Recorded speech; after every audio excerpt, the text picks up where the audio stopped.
Did you smell that? The voice was low, trembling, and alien. It cut through the steady hum of the intergalactic bazaar like a shard of broken glass. Lyra froze, her hands poised over a box of trinkets she was organizing in her stall. She glanced up to see Zorvek, a towering figure with translucent skin that shimmered like oil on water, clutching a tiny bottle in his clawed hands. "Smell what?" she asked cautiously. This isn't a fragrance. It's a weapon." Lyra's heart skipped a beat. A weapon? She'd traded all sorts of strange items over the years, from ancient Earth artifacts to alien gadgets, but never something that elicited this kind of reaction. The bottle in question was unassuming, almost plain. It had a handwritten label, Essence of Eternity, scrawled in delicate cursive. Lyra remembered acquiring it from an Earth shipment that had seemed, at best, mediocre. She hadn't even considered it valuable enough to display prominently. But now Zorvek's hands were shaking, his breathing ragged. "What do you mean, weapon?" Lyra asked, her voice steady despite the tension tightening in her chest. Zorvek didn't answer. Instead, he stumbled backward, the bottle slipping from his grasp. It hit the ground, shattering into 1,000 pieces. A faint, almost imperceptible mist rose from the shards, and with it came a scent so rich, so complex, it seemed to carry the weight of lifetimes. Lyra smelled it. The first notes were floral, soft, inviting, but they quickly gave way to something deeper, darker, a scent that was both intoxicating and suffocating. Memories she didn't recognize flooded her mind. A child crying in the rain, a battlefield littered with bodies, a celebration under a sky filled with stars. She gasped, clutching the edge of her stall for support. Around her, the marketplace descended into chaos. Aliens of all shapes and sizes reacted violently, some collapsing, others screaming, a few clawing at their skin as if to rid themselves of an invisible torment. Zorvek, now on his knees, looked up at Lyra with wide, terrified eyes. "You don't know what you've done. That scent. It's forbidden." Hours later, the marketplace was nearly empty. Lyra's stall, once bustling, was now cordoned off by a shimmering blue barrier erected by the Galactic Trade Authority, GTA. Lyra sat on a cold metal bench inside the detention area, her mind racing. What had just happened? She'd been in dangerous situations before, smuggling contraband, dodging alien enforcers, but this was different. The perfume had triggered something primal, something she couldn't explain. "Merchant Lyra," a voice barked. She looked up to see a GTA officer, a squat creature with too many eyes and not enough patience. "You're coming with us." Lyra stood, her hands raised in mock surrender. "I didn't know it was dangerous," she said, trying to sound convincing. "It's just perfume." The officer's many eyes narrowed. "That perfume, as you call it, has caused 3 deaths, 17 injuries, and a mass panic. You'll explain where you got it, or you'll be spending the rest of your life in a containment cell." Lyra's interrogation was cut short when a deep voice interrupted. "Let her go." The room fell silent. Lyra turned to see a man standing in the doorway, human, tall, with salt and pepper hair and a face that seemed carved from stone. His presence commanded attention, and even the officious GTA officers seemed reluctant to argue. "Who the hell are you?" Lyra asked. "Arlo," the man said simply. Lyra frowned. The name sounded familiar. Then it clicked. Arlo was a legend among Earth's underground traders, a perfumer whose creations were said to capture the essence of life itself. "You made that perfume?" she asked, her voice a mix of disbelief and anger. Arlo nodded. "And now I need your help to stop it," Arlo explained as they traveled back to Earth. The perfume, Essence of Eternity, was made from a plant called Noctis Bloom, which grew only in a remote valley shrouded in perpetual twilight. The blooms don't just capture scents, Arlo said. They capture emotions, memories, even fragments of consciousness. When distilled, they amplify those feelings 1,000-fold. Lyra stared at him, incredulous. So you're telling me this plant is a psychic bomb? Arlo shook his head. Not a bomb, a mirror. It forces anyone who inhales it to confront their deepest truths, the good, the bad, and the unspeakable. For most humans, it's overwhelming but manageable. For aliens, it's devastating. As they neared Earth, Arlo revealed the true danger. The alien species known as the vial, a ruthless intergalactic empire, had intercepted news of the perfume. They believed it to be a deliberate weapon created by humanity to subjugate other species. They're coming, Arlo said grimly. And they won't stop until the Noctis bloom is destroyed. And likely Earth with it. Lyra felt a surge of panic but quickly pushed it down. She wasn't a hero but wasn't about to let Earth become collateral damage. The journey to Earth was anything but smooth. Lyra sat strapped into the co-pilot seat of Arlo's rusted but surprisingly fast Ecliptica starship. Outside the viewport, stars streaked past in a mesmerizing blur, but her mind was far from calm.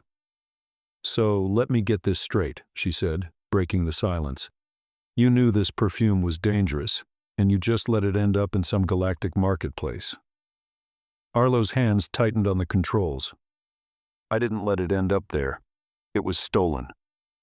Lyra raised an eyebrow. Stolen? By who? Arlo sighed, his age showing in the deep lines around his eyes. An old associate of mine. He thought the perfume was valuable enough to sell but didn't understand its power. He smuggled it out before I could stop him. Valuable enough to risk planetary annihilation? Lyra shot back, crossing her arms. Arlo didn't answer. The weight of guilt hung heavy between them. As the ship neared Earth, an alert blared from the console. A red warning light blinked ominously. Great, Lyra muttered. What now? Arlo's fingers danced over the controls. We've got company. The ship's radar showed 3 small craft closing in fast. Their sleek black designs were unmistakable. Vial interceptors. Hold on, Arlo said, slamming a lever forward. The ship lurched violently, engines roaring as it accelerated into a steep dive toward Earth's atmosphere. Lyra gripped the armrests of her seat. You've got a plan, right? Survive, Arlo replied, a grim smile tugging at his lips. The interceptors opened fire, blue plasma bolts streaking past the Ecliptica. The ship's shields flickered with each hit, warning sirens blaring in protest. We won't make it at this rate, Lyra yelled. Arlo tapped a hidden panel revealing a series of switches. Time for an old trick. He flipped one, and the ship ejected a cloud of reflective particles. The plasma bolts ricocheted off the debris, creating a brief but effective shield. The interceptors hesitated, and Arlo seized the opportunity to dive into Earth's atmosphere. They landed in a remote forest, the ship's hull scorched but intact. Lyra staggered out, breathing in the cool, humid air. Well, that was fun, she said sarcastically. Arlo stepped out, scanning the area. We're close. The valley is about 20 kilometers east of here. Lyra groaned. Great. A hike. But as they set off through the dense foliage, Lyra couldn't shake the feeling they were being watched. The forest was eerily quiet. The only sounds were their footsteps crunching through leaves. Arlo led the way, his expression tense. Lyra followed, her hand resting on the small blaster at her hip. You're sure we're alone out here? She asked. No, Arlo replied bluntly. Comforting, Lyra muttered. Suddenly, a low growl echoed through the trees. Lyra spun around, her blaster drawn. A pair of glowing yellow eyes appeared in the shadows, followed by a sleek, feline-like creature with jet-black fur. What the hell is that? Lyra whispered. A guardian, Arlo said, his voice hushed. The creature circled them, its movements graceful yet menacing. Lyra aimed her blaster, but Arlo grabbed her wrist. "Don't," he warned. "It won't attack unless provoked." Lyra swallowed hard, lowering her weapon. The creature sniffed the air around them, then turned and vanished into the shadows. Arlo exhaled in relief. The valley's protectors, they sense intent. If we were here to harm the blooms, it would have killed us. The forest thinned, giving way to a vast expanse bathed in perpetual twilight. The air was thick with the heady aroma of flowers, and the ground was covered in a carpet of glowing petals. At the center of the valley stood a cluster of trees, their branches heavy with the luminous noctis blooms. Lyra stared in awe. "It's beautiful." Arlo nodded. "And deadly. One wrong step, and the blooms will release their full potency." As they approached the center, Arlo knelt by a bloom, carefully plucking it and placing it in a glass vial. "This is what they're after," he said. "This little flower could bring peace, or destruction, to the galaxy." Before Lyra could respond, a low rumble shook the ground. She looked up to see the sky darkening as massive shadows descended. The Vial fleet had arrived. The valley erupted into chaos as Vial soldiers landed, their armored forms bristling with weapons. Arlo and Lyra took cover behind a cluster of rocks. "We're outnumbered," Lyra said, her voice shaking. Arlo's face was grim. "We don't need to fight them. We just need to show them the truth." He pulled the vial from his pocket and handed it to Lyra. "You need to take this to their leader. Make them understand." Lyra stared at him. "Are you insane? They'll kill me on sight." "They might," Arlo admitted. "But if we don't try, they'll destroy this valley and Earth with it." The weight of the vial in her pocket felt heavier than ever as Lyra crouched low, the Vial soldiers marching past her hiding spot. She could hear their heavy footsteps, the metallic clinking of their armor, and the murmur of orders being barked into comms. Her heart raced, but she kept her breath steady. She had one chance, no, one moment, to make this work. If she failed, the valley, the blooms, and Earth itself would be lost forever. Ahead, in the distance, the command ship loomed like a dark shadow, its jagged silhouette cutting across the sky. It was there that Commander Irax, the leader of the Vial forces, was stationed. If anyone could be swayed, it was him. Lyra had to get to him, and fast. Her path was blocked by a squad of Vial soldiers patrolling the outskirts of the camp. They were only a few meters away. She couldn't take them on. She wasn't a soldier. But the perfume in her pocket. She'd heard stories of how it could manipulate emotions, make others see and feel what she saw and felt. She had to use it now, or everything would be for nothing. As the soldiers passed, Lyra let the perfume slip into her hand, holding the vial close to her chest. She closed her eyes and took a deep breath, centering herself. This was her moment. She stepped forward, brushing past a pile of crates, and froze as a soldier turned his head. His eyes met hers for a brief second. "Stop!" he shouted, reaching for his weapon. Lyra's hand trembled as she pulled the vial from her pocket. She twisted the top open and let the faint scent of the perfume escape, filling the air around her. The soldier's hand stopped mid-motion, and his eyes widened in surprise, as if his body no longer obeyed his commands. His confusion turned to understanding, but the moment was fleeting. "What is this?" the soldier whispered, almost in awe. Lyra didn't waste time answering. She rushed past him, using the perfume to cloud his mind, making him forget her presence. He swayed but didn't follow. She sprinted through the camp, the shadows of the Vial soldiers dancing against the light. Her pulse throbbed in her ears. She was close now. The command center was just ahead.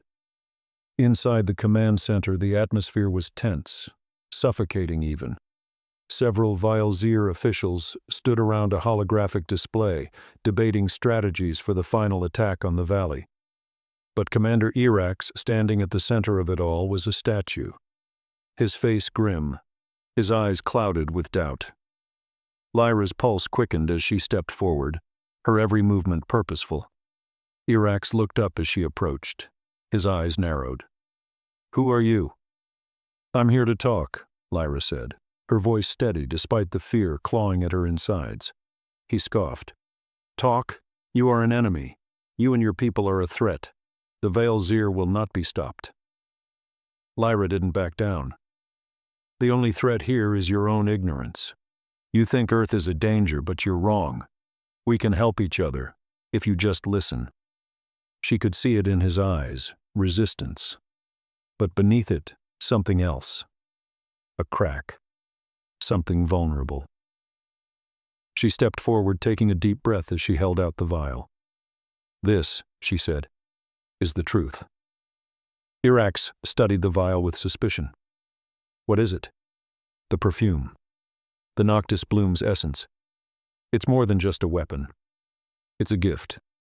It shows you the truth of who we are, our fears, our desires, our history. You'll understand if you let it." The commander took a step back, his gaze flickering. "I don't need some scent to understand your kind." "You will," she whispered, opening the vial just enough for the perfume to escape. The scent, both sweet and overwhelming, began to fill the air. The perfume took effect almost immediately. Irax's posture stiffened, and his eyes glazed over as though the perfume had pulled him into a trance. His face shifted, from disdain to curiosity, then confusion, then something deeper. Regret. Lyra watched, her heart pounding in her chest. She could see it working. Through the perfume he saw humanity, saw the innocence in their struggles, the hopes buried under their fears. He was no longer an enemy. He was a leader facing a truth he hadn't known existed. He staggered back, gasping for breath. "What is this? What am I seeing?" "You're seeing us," Lyra replied softly. "Our story, our pain, our love." The room was silent for a long time, as Irax absorbed the flood of humanity's memories. His eyes softened, and for the first time he seemed human. I didn't know," he whispered, shaking his head. "I thought you were a threat, just like everyone else. But now I see." The commander turned to his officers, his voice stronger now. "Stop the attack. We will negotiate. This war must end."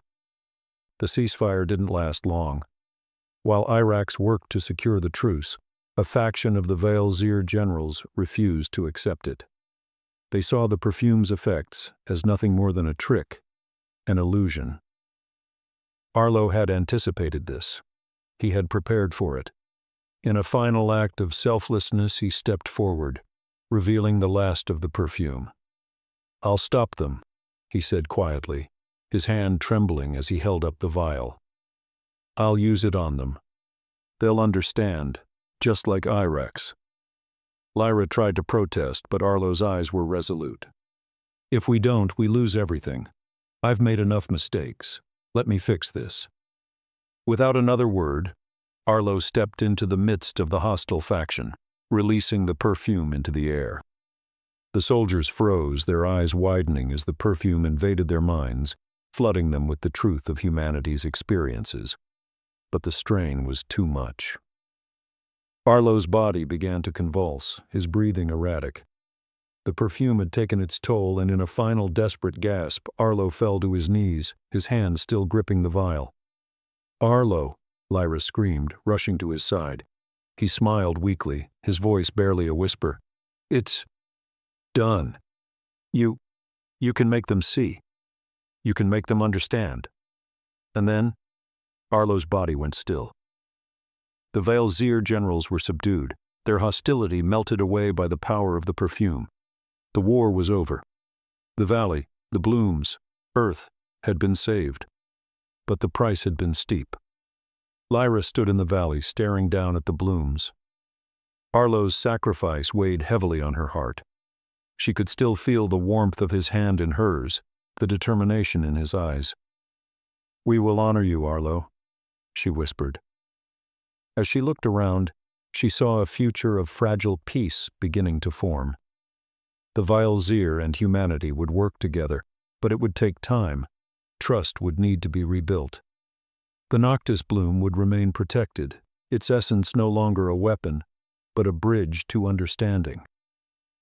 Years later, Lyra stood before a council of intergalactic diplomats, Earth now an official member of the Galactic Alliance.